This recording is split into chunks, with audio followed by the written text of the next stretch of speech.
On today's Locked On Thunder podcast, the Oklahoma City Thunder snapped the Pelicans' four-game winning streak behind SGA's all-star bid. Aaron Wiggins is being incredible right now for the Thunder on the two-way contract, and Josh Giddey makes history doing something that we've not seen since the 70s.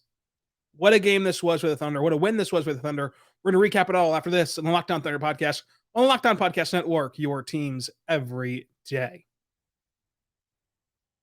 You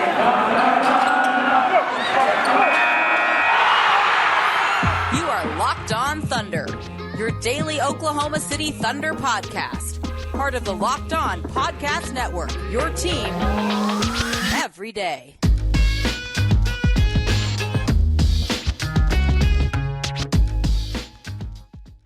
Let's get it going on the Locked On Thunder podcast on the Locked On Podcast Network, your teams every day.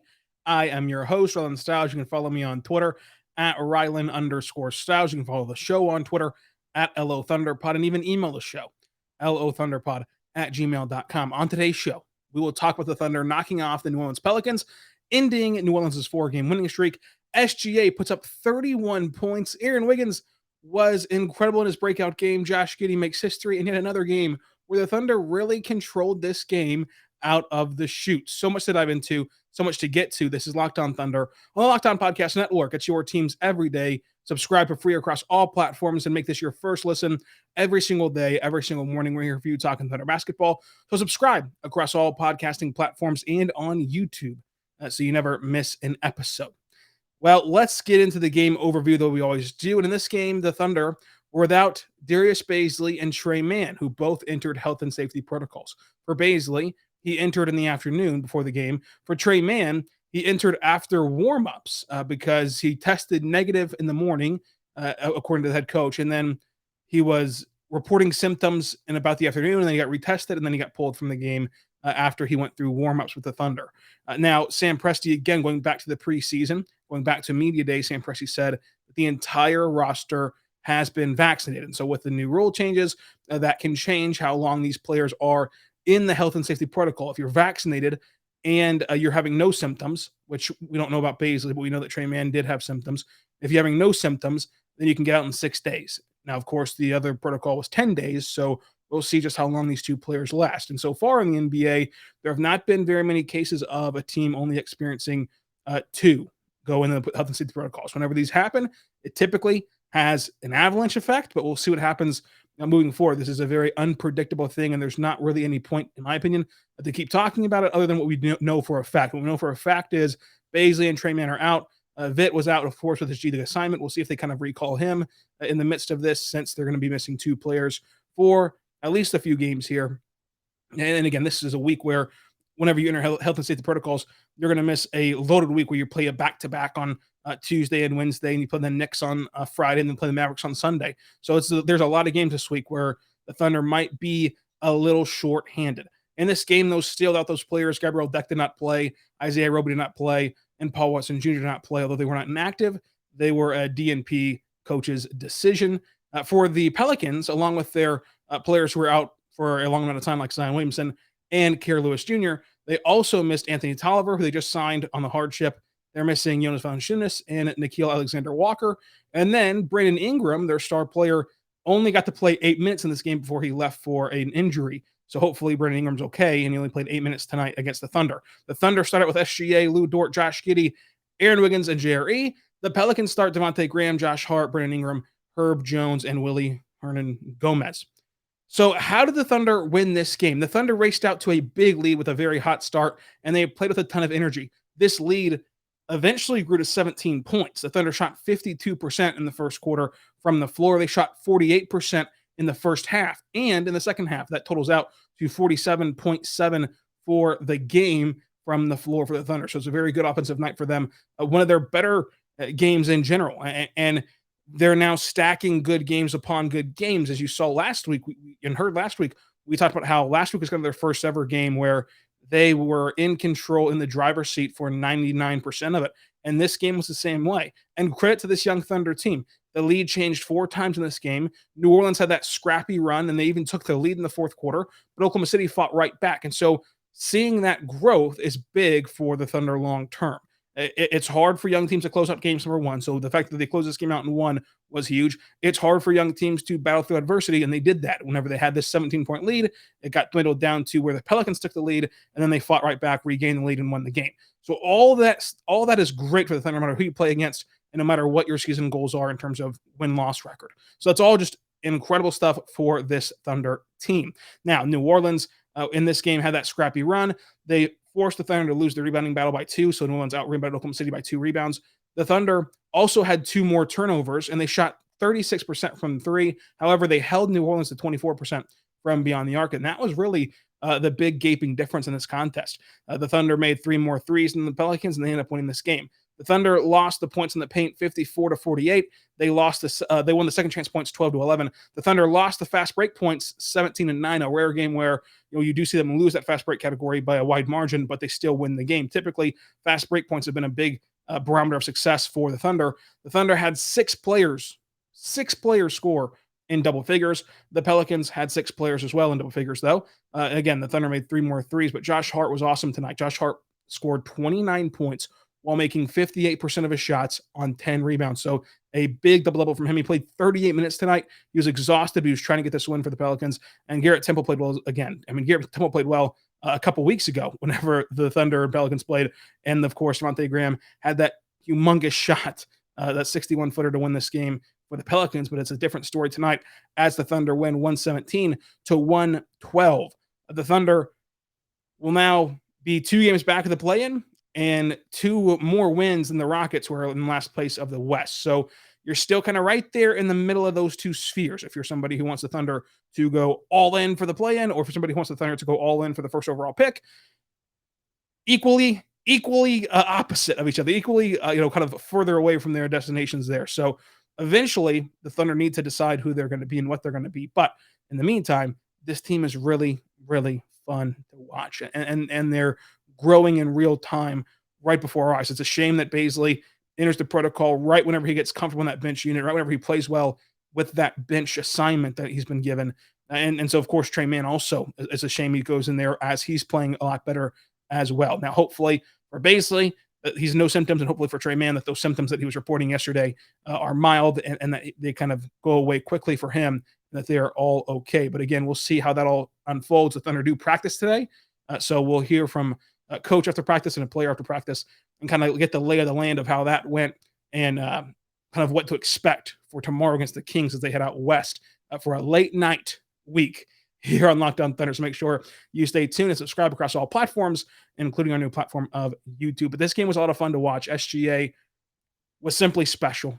He was, and you cannot praise Aaron Wiggins enough for this game. But as a totality standpoint, for the kind of big picture, I get it. For some people, wins are frustrating considering the season that they want to have for the Thunder and all of that. But a win like this is never wrong, because a win like this really is just invaluable experience and a great teaching lesson. It's a teaching lesson whenever you lose these games and also whenever you win these games. But now you've put it on film of how to execute late in games. I mean, even going back to that last and final play, the Pelicans are trying to foul, trying to extend this game. Josh Giddey gives it out to SGA. SGA hits ahead to Aaron Wiggins, and Wiggins immediately catches it and fires over to a cutting Lou Dort in the lane, and Lou Dort slams it home. And so the Pelicans are not able to foul. The clock runs that entire time. The Thunder still get 2 points to put this game on ice.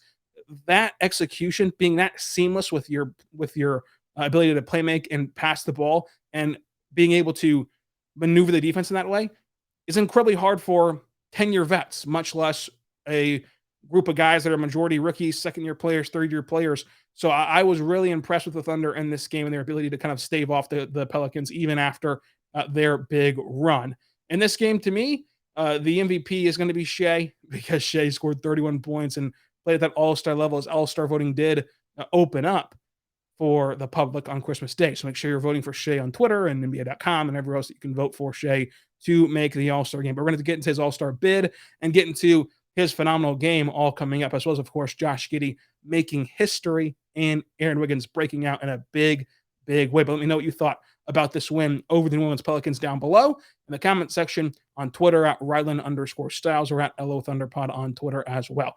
But before we dive into all of that, we're going to talk right now about our good friends over at TrueBill. TrueBill is fantastic, folks. TrueBill is a lifesaver. Do you want to know why free trials renew without your consent? It's a business scam. It's to get you out of your money. So do not let greedy corporations pocket your money. Download TrueBill to take control of your subscriptions. TrueBill is the new app that helps you identify and stop paying for subscriptions you don't need, want, or simply forgot about. On average, people save up to $720 per year with TrueBill. Because companies make subscriptions hard to cancel, TrueBill makes it incredibly simple. So just link your account and TrueBill will cancel your unwanted subscriptions in one tap. And your TrueBill concierge is there when you need them to cancel unwanted subscriptions so you do not have to. TrueBill has over 2 million users and saves them up to $100 million, over $100 million saved with the great users over there at TrueBill. Folks, it's happened to all of us, right? You get this one very niche streaming service to watch this one very niche show, and then you watch that show, and then you move on to a different show on a different platform, and you forget all about the fact that you paid for a free trial over there on the other platform, and now they're renewing your card every single month. They're not sending you the notifications they're renewing it, and you've just lost a lot of money. But TrueBill can help you keep track of all this stuff and help you cancel the ones you're not using anymore or don't need anymore. And again, even if you want to keep subscriptions, they help you negotiate better deals on the ones that you love. That's why I love TrueBill so much. They're here to help you all the way around. So do not fall for subscription scams. Start canceling today at TrueBill.com/LockedOnNBA. That's right now, going there right now to TrueBill.com, TrueBill.com/LockedOnNBA. You can save thousands of dollars a year by going to TrueBill.com/LockedOnNBA.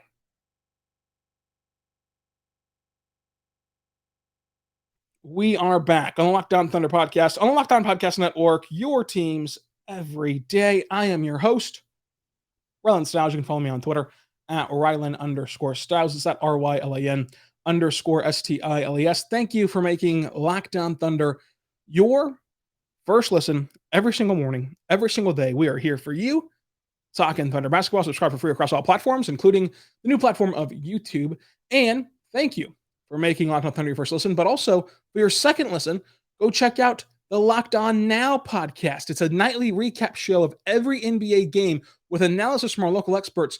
Listen to the Locked On Now podcast on Apple Podcasts, Spotify, or watch it right on the Locked On NBA YouTube channel. Seriously, folks, it's like a 9-minute show tops with all of us on there after every single game, recapping each and every contest so you can know what's happening around the association in bite-sized form from the local experts. So go check that out over there at the Locked On Now podcast show. It's a great podcast. I love listening every single morning for games that I missed while covering the Thunder. So it's awesome tool for me, awesome tool for you. Make sure you go check it out. But what's an even more awesome thing is SGA. No offense, Locked On Now, but I do have SGA 1 and Locked On Now 2 in my awesome power rankings, which I can get to on Friday if you guys want to hear the rest of my awesome power rankings. SGA is simply peaking at the right time. 31 points, 4 rebounds, 5 assists, a steal, and 3 blocks. One of the better SGA defensive games that you're going to see him play was last night against the Pelicans. A steal, 3 blocks, and then on offense, 31 points. He also had 4 rebounds and 5 assists. He was incredible. 55% from the floor, 1 for 5 from 3, still not quite where he was last year from 3, but that 3 at the 4-minute mark that he made was a step back 3 that felt like the dagger in this game. Of course, the Pelicans still had a shot to win this game, but he was feeling it, and he really created space for himself to get that shot off, and it was just fun to watch him play. Now, the big key here is for SGA. He got to the line 13 times. 13 times. He was in attack mode this game, and whenever he's going downhill, it's like I've always said, there is no stopping him. He's either going to be that elite rim finisher where he's switching hands midair, taking contact, bumping you off your spot, and getting to the rim and converting at the rim, or you're going to foul him and allow him to attempt 13 free throws. Now, the problem is in this game, he did not have his best free throw shooting night, but he shot 61% from the line, 61% the free throw line tonight on 13 attempts. It was just fun watching him attack and take over this game. And SGA talked about after the game how he's got to pick his spots on when to take over games and how to assert himself and how to be aggressive and balance that with being the point guard, with being a team player, with playing within the offense. But when SGA gets in that killer mode, I don't know what you can do. I really don't, especially as that 3-point starts coming around more and more, because we've seen him be able to knock down 3-pointers with that efficient clip. That's going to be nothing new for him. Whenever that starts coming around more and more, and he's still attacking downhill, and he's still getting to his spots, and he's still doing everything he wants to do at the rim, which he is elite at. I think that SGA is awesome at rim finishing. I think that he's an awesome player at the rim, where he's able to be nifty around there and create for himself down there. Of course, he leads the NBA in drives this season. He has the drive and kick factor as well. Whenever this roster gets flushed out, that will be a big deal. He's in the 60th percentile in rim finishing, 62% at the rim. He shoots 62% at the rim on 143 rim attempts, according to cleantheglass.com. SGA is an all-star. He's an all-star caliber player. Again, a lot goes into the all-star game that is kind of out of your control. But right now, even though the basketball reference page might look a little different than last year, his play on the court is still just as good. And we'll see what happens with him from now until the all-star game. And then all-star voting closes, and we'll see where he's at on the first polling data. But loved watching SGA play. Also loved watching Aaron Wiggins play. And so Aaron Wiggins is an interesting story, right? He's the guy that they drafted 55th overall in the second round this year. He gets a huge pop in Summer League. Everyone loves him. He's kind of the main guy in Summer League, right? Because Josh Giddey gets hurt. Of course, people love JRE, and Theo Maledon was jacked, but not really playing all that well. And so Aaron Wiggins was like who everyone fell in love with in Summer League. And then he comes into preseason and training camp with a lot of hype, or as much hype as a 55th overall pick can have. And the organization doesn't slow that down at all. The organization plays into it. They heap him praise, rightfully so, from Sam Presti to Mark to everybody is telling you, hey, this guy can play. SGA said after the game, I always knew Wiggs could ball. Everyone understands the level of play that Aaron Wiggins can play at. And on a two-way contract with a team in the Thunder who have a long history of converting these two-way deals to standard NBA contracts, Wiggins has already played 14 games. 14 NBA games. He's already started 5 times. He's made 5 NBA starts in 14 games on a two-way deal. Now remember, before the health and safety protocols ran rampant through the NBA, the idea was you can only play these two-way players 50 games. And he's played 14 already. So he would have been on pace to need his contract converted in a big way as he starts playing more and more and even getting these starts with basically going back to the bench. And so I think it's just a matter of when and not if they convert Wiggins to a standard NBA deal. An interesting note here, he has not missed a 2-point shot yet in his career. He is 12 for 12 on 2-pointers. Tonight, he went 8 for 10 tonight with 2 made threes on 4 attempts, 6 rebounds and assists, 24 points.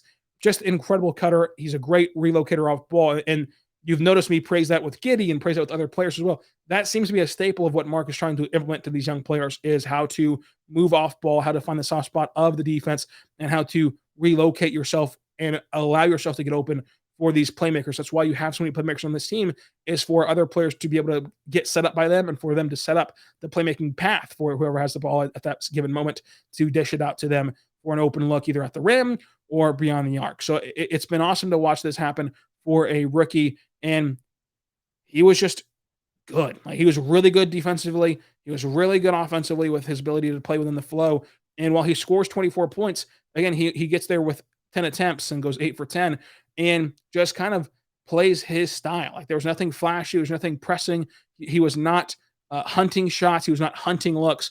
He was just playing basketball. And that level of basketball savviness is going to be a big way of keeping you in the league for years to come. I think that he can be a really good 3-and-D player with the ability to finish at the rim, which will be interesting to see how that kind of unfolds as his career continues. But his fellow rookie, Josh Giddey, made some history today. He goes 0 for 8 from the floor, but he does haul in 10 rebounds and 10 assists. The first time that's been done since Norm Van Leer in 1971. So credit to the 19-year-old, because Josh Giddey, you could tell he was frustrated, obviously. Anyone would be frustrated to go 0 for 8 from the floor.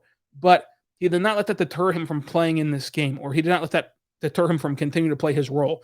He didn't pout. He didn't mope. He didn't disengage, right? He didn't pass up every single look he got after he missed his first 2. He continued to play his style of basketball and continued to impact this game in a huge way. Those 10 rebounds, most of them came on the defensive end to end possessions. And that's big for this defensive unit. And the 10 assists obviously all set up great looks for the Thunder, and they cashed them in on a night where the Thunder played some of their best offense. Josh Giddey staying in tune with the game even as he struggles is a big quality to have at 19 years old. And finding different ways to impact this game and touch this game is a big quality to have at 19 years old. So still impressed with Josh Giddey, even as he goes 0 for 8, which just shows the type of player that he can become in the future. But before we get into Jerry and the rest of this game, I want to talk about our good friends over at Built Bar. Built Bar is fantastic. It's the new year, so that means New Year's resolutions.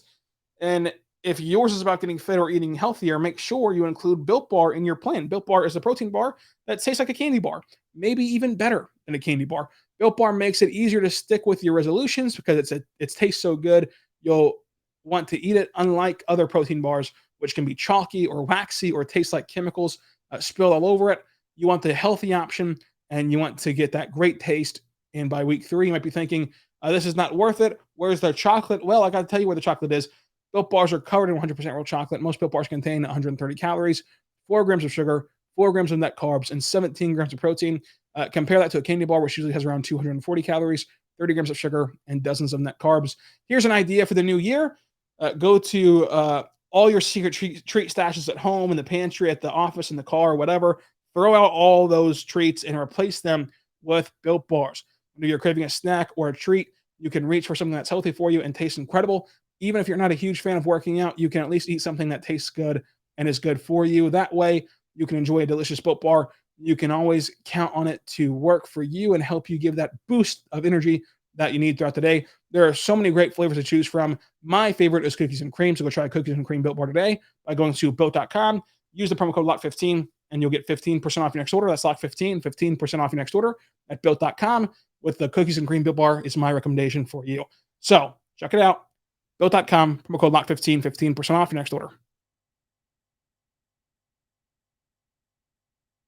We are back on the Locked On Thunder Podcast, on the Locked On Podcast Network, your teams every day. I am your host, Rylan Stiles. You can follow me on Twitter at Rylan_Stiles. It's at RYLAN_STILES. You can follow the show on Twitter at LOThunderPod and email the show, LOThunderPod@gmail.com. Call into the show 405-362-7128.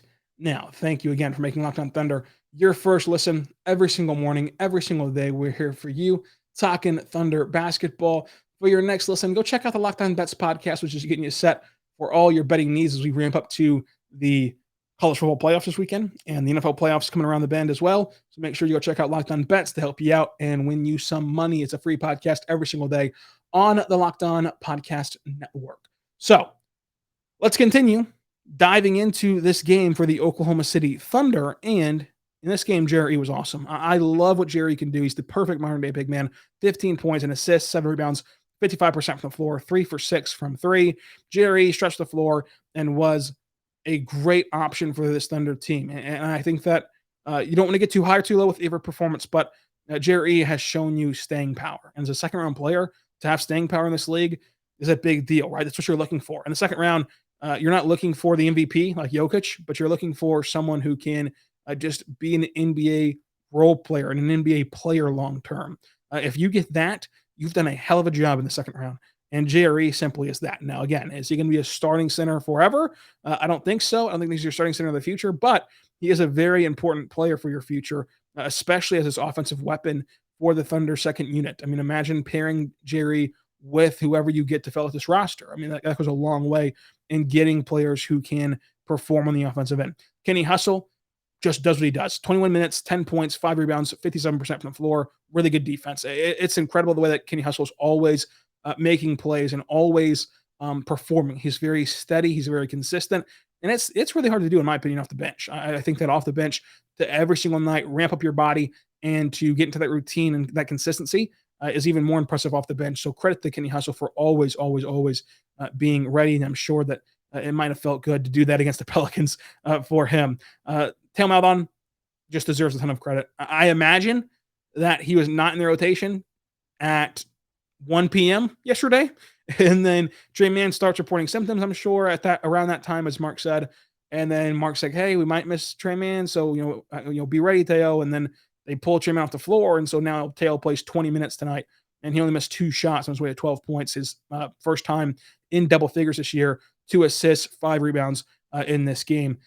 Again, for somebody who was probably not in that rotation, had Tre Mann not been pulled from this game for health and safety protocols, it was an incredible testament to Theo Maledon for staying ready, for staying confident, and for continuing to be a professional. And this is somebody who struggled this year mightily, who's taken a big step back from where he was a year ago. But he's played a lot of professional basketball in his career, going back to his overseas days before he got drafted. And he knows what it takes to be a professional. And he was just that in this game. So credit to him for this contest. And hopefully it sparks him long-term and getting him back on track to kind of more the player he was a year ago. Other notes in this game, Poku scored 2 points in 2 minutes, got a rebound and an assist, and he also took 2 shot attempts. He scored 2 points in 7 minutes, I should say, and also got 2 shot attempts. Ty Jerome and Mike Muscala both chipped in 5 points apiece. The bet of the day was Oklahoma City plus 1.5. I, of course, won that bet as the Thunder win this game outright. My Moneyball pick, though, was Lou Dort, and it was actually JRE who won the Moneyball pick. For the MVP award, I'm going to give the MVP of the game to SGA, but a close second is Aaron Wiggins. Let me know who you would give the MVP award to in the comment section below or on Twitter at Rylan_Styles. Next Tuesday, we're going to have a Kings preview podcast and grading the season. Wednesday, we're going to recap that Kings game. Thursday, we're going to recap the Suns game. Friday will be our New Year's resolution, stock watch, and a Knicks preview. Saturday, a Knicks recap show. And then Monday, a recap of the Mavericks game. So look forward to all of that on the Locked On Podcast Network, your teams every day. Make sure you subscribe for free across all platforms, including on YouTube as well. So until tomorrow, be good and be good to one another.